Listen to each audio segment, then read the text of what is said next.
And at the point of the 8th pick, the guy with the best value, the best talent on the board was Brandon Knight. And at that point, it was a talent that we didn't think we could pass up. We think the kid has upside. We think the kid is tremendously smart. He has one of these incredible work ethics that you hear about, hours and hours and hours in the gym, totally dedicated.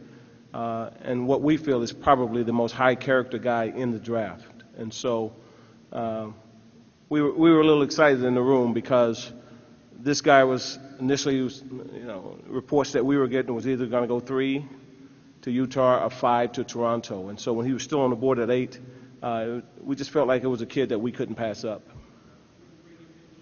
No, we didn't bring him in, but we were with him in Chicago. When we went to the pre-draft camp, we spent a lot of time with him in Chicago, and we all scouted him. I went out and saw him during the NCAAs, and everybody on the staff, spent time with this guy and saw this guy. So, we know him very well.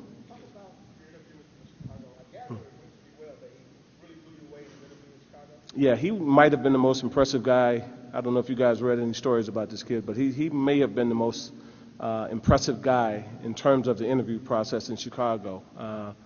Just kind of off the charts guy, One thing he told me has nothing to do with basketball, but after his freshman year, he told me he had 90 hours already at Kentucky. And so, this is a really, really extremely smart kid, talented kid, young, and we think we just think he's got upside and he's going to get better.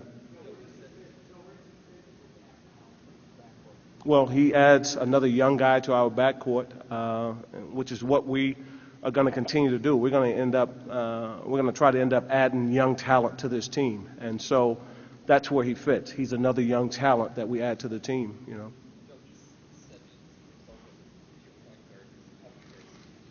I think we're going to put the ball in his hands and allow him to play and allow him to make plays. We think that he's a kid that can play in the backcourt with the other guards we have, and I think you allow a kid like this to grow.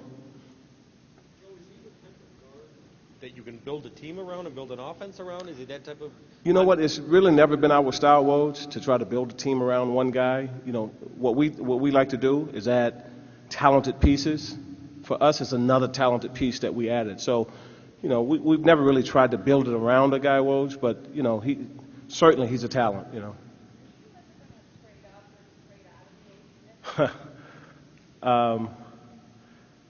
I mean, we had so many calls so many calls. Actually, I was on the phone with a team ahead of us while once 7 picked. I was still on the phone with another team talking about it, trying to work through a trade. And so I had 2 phones, and this one was the team talking about the trade. This one was the league office counting down the minutes to how many, counting down to 5 minutes. So, yeah, I mean, we talked to 2 teams in front of us, and we talked to 4 teams behind us. But it was all contingent upon who went when. And so when I was on the phone with the team when we were on the clock, with about 3 minutes left on the clock, they said, we're out. So hang up. With about 2:30 left, then I tell the league office, yeah, we're taking Brandon Knight. He's too good a talent for us to pass at this time. But, yeah, you stay on the phone right up to the last minute, trying to maximize your draft position. Somebody compared him to Chauncey. Now, you look at their frames now and you say, what are you talking about? But when Chauncey came out, he was pretty thin as well. Is there a comparable, the way they play the game? The comparison is because he can shoot so well. Chauncey can stand out there and shoot with the best of them. And this kid, that's what he does. I mean, he can really, really shoot the ball. And so I think if there's a comparison, that's what it is. It's just that he can shoot the ball. So he's going to be one of those point guards that when you name the best shooting point guards, he's going to be one of those guys.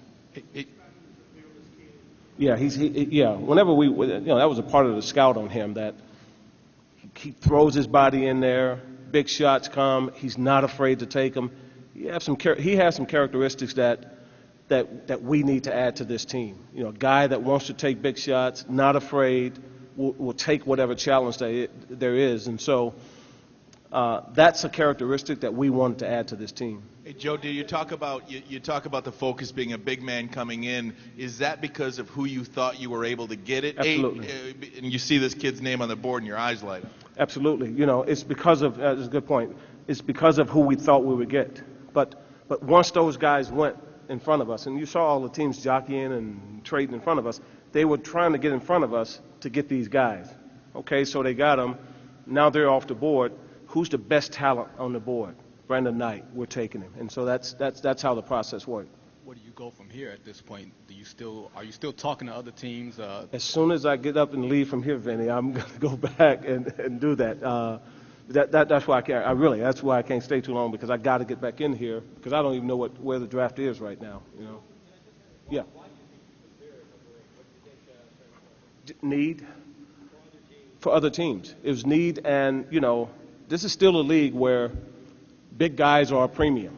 And so you saw Tristan Thompson go ahead, and you saw Biombo, and you saw Vesely and Valanciunas and Derek Williams. You know, all those big guys, they went. And so it's such a premium on big guys in this league. And so when those guys went, and they were the guys, you got to turn and look at the best value, the best talent. You have said Rodney Stuckey can play off the ball. Mm-hmm. Do you think Brandon Knight is the type of guy that can allow him to play off the ball? I think if you watched him this year, he did. Brandon Knight played on and off the ball. So Stuckey and I have been talking about that about five minutes before I got here. He and I were having a conversation about that.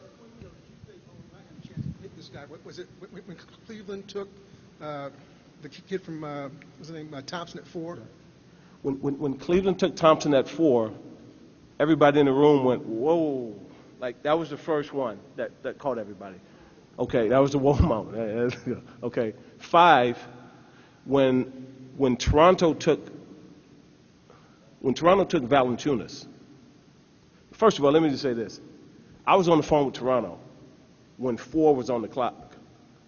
As soon as 4 took Thompson, Toronto said, we're out. Our guy's on the board. So I hang up with them. Boom, they take Valanciunas. When they took Valanciunas, I knew that Brandon Knight was going to be on the board when they took him at 5, because I knew Washington was taking Vesely, and I knew Charlotte moved in front of us not to get Brandon Knight. They moved in front of us to get a big. And so once 5 went, it's like, okay, we look around, we said, Brandon Knight's going to be on the board when we pick, and all the bigs are going to be gone.